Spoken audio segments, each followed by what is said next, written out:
Hey folks, Mike here from Just Car People Things. We are doing some work on our 2004 Tundra, and we did a full polish on the body, and man, it is looking extra shiny just in the last few days.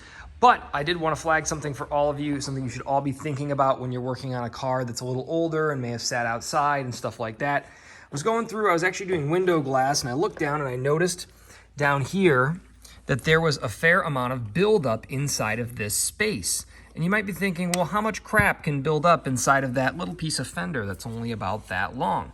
Well, you can see there's pretty good space inside here, and you can actually see there's a little bit of rust starting back in there, way there and back. And when you look down, that's how much junk was inside of there. Absolutely incredible. There is a solid handful of dirt and debris that has come off the road, out of mud, out of patches, wherever they were driving through, and accumulated right in there.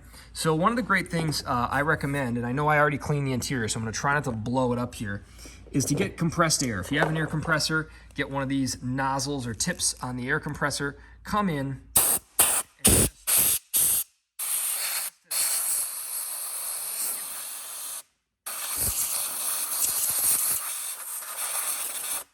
and just you can see the stuff raining out of there.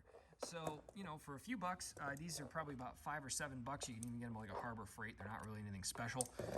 And come through with an air hose and an air compressor and get into your cracks and crevices and clean them out really well. And I'm going to soak that area down really thoroughly with fluid film and probably get some paint on this little edge right here that the paint's chipped off of over time. So just a quick note from us here, Just Car People Things, when you're going through your vehicles, try to find those recessed pockets and those places that you got to be a little bit careful with, because catastrophe over time will follow as that fills with water, salt, and junk here in the Midwest, and then, of course, turns to rust and you start having holes in your car. So cheers, guys. Have a good night.